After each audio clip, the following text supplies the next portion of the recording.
Are you a woman of faith who is struggling to navigate your current season of life? Do you feel like life is just happening to you instead of for you? My name is Jill Pack. I'm a certified life coach and a member of the Church of Jesus Christ of Latter-day Saints. And I want you to know that no matter your season or circumstance, it is possible to create a more joyful life. And I would love to show you how. Are you ready? Let's go. Hello, friends. This is the Seasons of Joy podcast. This is episode number 21 entitled Time Creation. Now, before I begin, I wanted to talk a little bit about my retreat that I have coming up in October. For the next 2 weeks, I have an early bird pricing going on. If you go to the website, you will see it, and the link to that is in my show notes. But this retreat is going to be held in Bear Lake up in Garden City at this beautiful newly built farmhouse. This is an intimate retreat. I'm limiting it to 15 attendees. And this is an opportunity for women of faith to come together to refocus on what really is important. Refocus on what your whys are in your life. And an opportunity to reconnect with yourself, with others in this intimate setting, and with God. There will be opportunities for solo experiences where you can reconnect with God. And finally, an opportunity to rejuvenate, a time to refill your cup so that when you go back home, you can take these tools and tips and concepts with you to help you operate and live from more love and more compassion and more grace. I would love to have you join me. So go to the link in the show notes and you can get on my website and learn more about it. And again, take advantage of the early bird pricing. So today's episode, time creation. Time is an interesting concept for me. It's something that I have been struggling with for many years, and I've had a lot of scarcity around it in the past. You could say that I have had a strained relationship with time. Now, time is the most valuable asset we have, and we literally cannot get more time. It is finite. We all have the same 24 hours in a day. However, there is a way to manage time so that we can create more within the time we have. We can actually create time with our minds. Now, time is a mental construct. It is a way that we manage our minds around each day. If you were to look up the definition of time, it says the indefinite continued progress of existence and events in the past, present, and future, regarded as a whole. Progress of existence. Time is progress. That's why we're here, to progress. So how do you define time in your life? I think most of us would agree that we would love more time sometimes in our days, in our years, in our lives. There are definitely days that I wish I just had a couple more hours. This is interesting to consider. Why? Why is more time desirable? Think about how you view time. Do you believe that you have enough time, or do you believe you don't have enough time? Again, we all have the same amount of time in each day, but our thoughts about the time we have vary. The way we think about time actually changes our personal experience of time. So if time is so valuable, it would make sense that we would want to understand how we use or spend our time. The truth is, there are many of us that don't use our days deliberately. We live unconsciously and we let the day slip away. We aren't using anything to manage our time, and as a day slips by, we don't even know how we have spent each hour. We lose sight of the gift that each hour is. Our thoughts about time create how we use our time. If we believe we don't have enough time or that we're too busy, we live that way and we create that experience for ourselves. If we believe there is plenty of time, we live with more intention. We aren't rushed, and we are present. Our thoughts really do determine our time. Now, I believe in our society there has been over the years a tendency to view busyness as a badge of honor. Burning the candle at both ends was admired and celebrated. The more hustle, the better. I was definitely guilty of this. The busier I was, the more I must have been accomplishing, right? And somehow all the things I was doing were important. I was important, right? Wrong. Our importance is not dictated by the number of things we squeeze into 24 hours. In the culture of my faith, there is also a tendency to put pressure on ourselves to do it all, to be able to do all the things and then be perfect at them. Temple attendance, service, scripture study, family history, food storage, journaling, just to name a few. We listen to talks and lessons, and we pull out of those all the things that we could and should be doing better. We watch our neighbors and our friends, and we start believing that we need to be doing all that they are doing in order to be better or more righteous. In our quest to improve and progress, we tend to move towards the side of perfectionism, believing that our worth is tied to what we accomplish and achieve. And then we use what we see as failing as a stick to beat ourselves up with. Now, I don't believe that God is putting pressure on us. He knew from the very beginning that we were not going to be able to do it all. We aren't meant to do it all.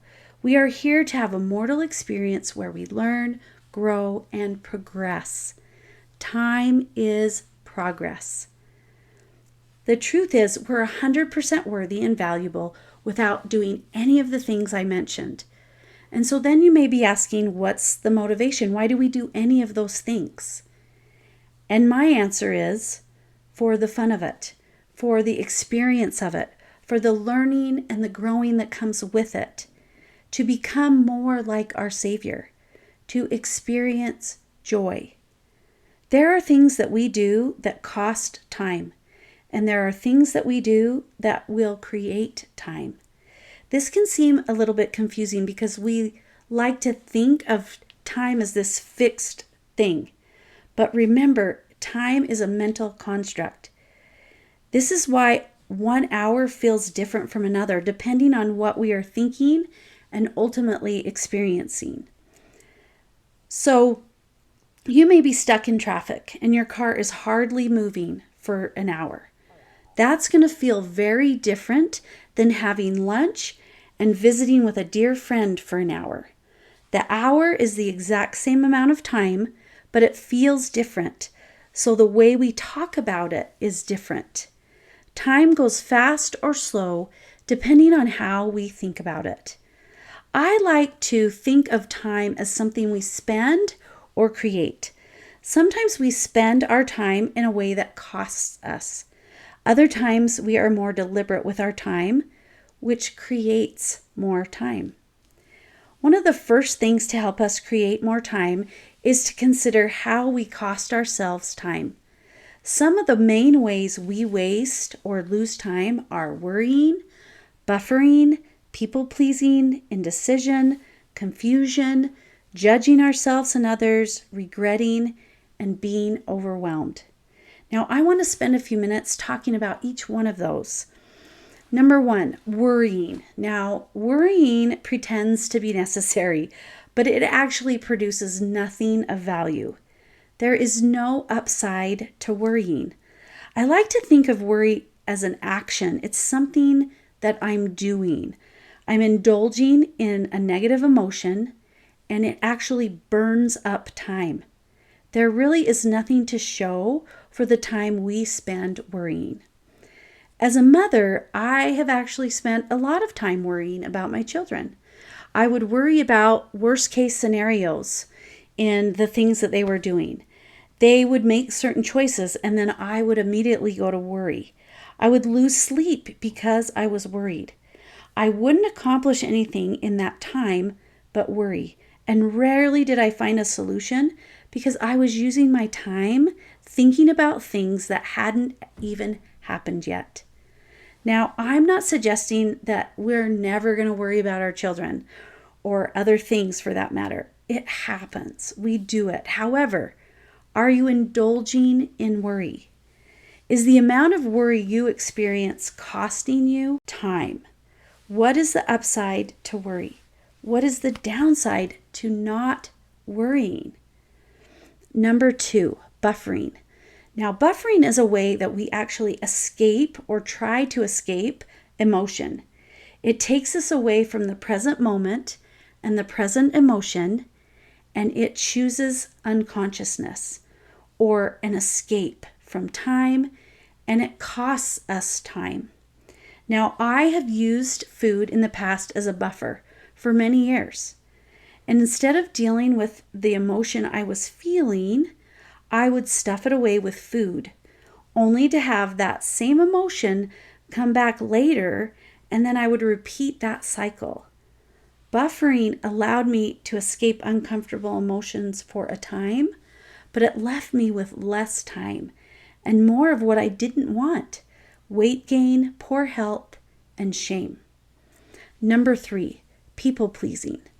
Now, people pleasing is saying yes to get someone to change how they feel about us. This is wasted time because we're trying to control the uncontrollable. It's saying yes to others and no to ourselves. Anytime we say yes to someone and no to ourselves, we are costing ourselves our own time. Now, this is something that I did for a long time. I would put my needs and my wants last. I'd play a martyr in order to manage other people's emotions and perceptions of me. I made myself a victim, and I was not living an intentional life. Saying yes to things I didn't want to do because I was believing I should or I had to, and then I was miserable on the inside. Now, this is different than service. People pleasing is all about control, manipulation, and obligation. Service is a genuine desire to give, to share, to serve. It comes from a clean and beautiful place. And we sometimes even do things we don't want to do, but we're doing it because we want to be the kind of person that does that thing. It is important to understand why you do something. Is it because you want to control, or is it because you want to serve? Number 4, indecision. Indecision is one of the most common ways we spend our time uselessly without even noticing. When we don't make a decision, we actually deny or prevent action. We choose to be stuck as time ticks by instead of making a decision and moving forward. Now, this isn't something that I personally have struggled with very much. I can make a decision pretty quickly, but there is a joke with one of my children around this.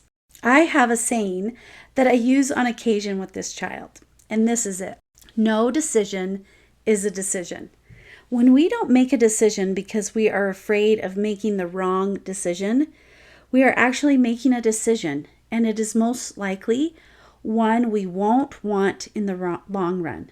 We get so caught up in making the wrong decision that we block ourselves from moving forward. Number 5, judging ourselves and others doesn't give us anything in return. It feels like action and it feels important, but really, it's a wasteful use of time. If we could stop judging, we would have an amazing amount of time to create. Now, I have wasted a lot of time in my life wishing others were different. And I've wasted a lot of time wishing I was different. And never did it create what I wanted in my life. It was when I began meeting myself and others where we were on this mortal journey that I became a creator, creating a life of more intention, love, compassion, joy, goodness, grace, and time. Number 6, regrets. Regretting is the way we use our past to cost us our present. Now, I can't think of one benefit to regret. You don't need to regret a past behavior to never do it again. I want to say that again. You do not need to regret a past behavior in order to never do it again. You can simply learn and let it go. Now, I spent many years regretting some of the choices that I had made in my past. I carried those regrets like rocks in a backpack. I would lug those regrets around with me everywhere I went. Now, people couldn't see them. They were invisible to everyone but me. And in my mind, they were like a neon sign, advertising my flaws and my shortcomings. The pain of regret limited the life experience I was creating for myself. Once I decided to set the bag of regrets down at the Savior's feet and just let them go, peace came. I no longer live from regrets. I live with intention from the lessons I have learned on my journey. Number 7, and finally, we waste time by being overwhelmed. If you notice, overwhelm has never led to action. It always leads to inaction. It's a lot like worry. It's something that we are doing. We are indulging in a negative emotion, thinking and believing it is necessary. Now, as I have become more aware of my thoughts and emotions, I can see when I'm moving into overwhelm. And I am believing that there is just too much to do and not enough time.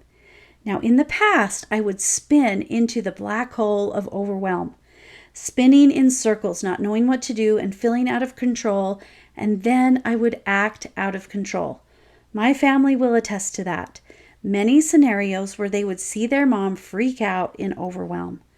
I don't really like who I was in those moments, but I am grateful for what I learned from those moments. And I don't have to operate from overwhelm. Those times of contrast have taught me that everything will work out. Maybe not like I thought, but it will work out. I may experience uncomfortable emotions at times, but I can handle them. Life is not happening to me, but it is happening for me. And when I understand that, I create time. So worry, buffering, people-pleasing, indecision, confusion, judging, regretting, and being overwhelmed all come from believing that things should be different than they are, and that we and or our lives should be different. Feelings of shame and guilt like to tag along with this, and this inevitably creates a time problem for ourselves. But by paying attention to these ways that we waste our time and being conscious in order to reduce the amount of time we do them, we literally create more time for ourselves. Isn't that amazing? We can create more time. We can create more time by reducing worrying, buffering, people-pleasing, indecision, confusion, judging ourselves and others, regretting, and being overwhelmed. Now, I recently spoke about discovering your life purpose. And again, it isn't about what you do, but why you do it. And after you discover your why, you can begin deciding how you want to spend your time creating a life you love. This is where the fun begins. You get to work on creating it. But in order to really begin creating time, we have to clean up our thoughts. Do you have thoughts like there isn't enough time? I'm not enough. I'm too busy. I'm bad at time management. I'm always late. I don't know what to do. Things just aren't possible for me. Thoughts like these keep you stuck and prevent you from creating time. These thoughts are not empowering. They limit you, and they don't make you want to get to work creating more time. They suck time. I want to share with you some things that I want you to remember, because when we manage our minds around time, this is one of the greatest gifts we can give ourselves. I want you to remember these 3 things. 1, you have plenty of time because you have the time you have. And the time you have is the exact amount of time that you need. And I invite you to practice looking for proof of this, and you will see that this is true. Number 2, you are a time creator. Managing your mind around the concept of time will bring peace and enjoyment to your life. And number 3, the way you treat time dictates the kind of relationship you have with it. As in any relationship, if you pay attention to it, you're present with it, and you're being intentional with it, you strengthen your relationship with time. Thank you so much for listening. If you like what you hear, I would love it if you would share it with your friends and family and leave me a rating and review. If you'd like to learn more about what life coaching is, please schedule a free discovery call with me where we can work together through something that's causing you a problem. Just go to my website, seasons-coaching.com, and you can also find information about my Seasons of Joy one-on-one coaching program and my Seasons of Joy community. Have a joyful week, and I'll see you next time.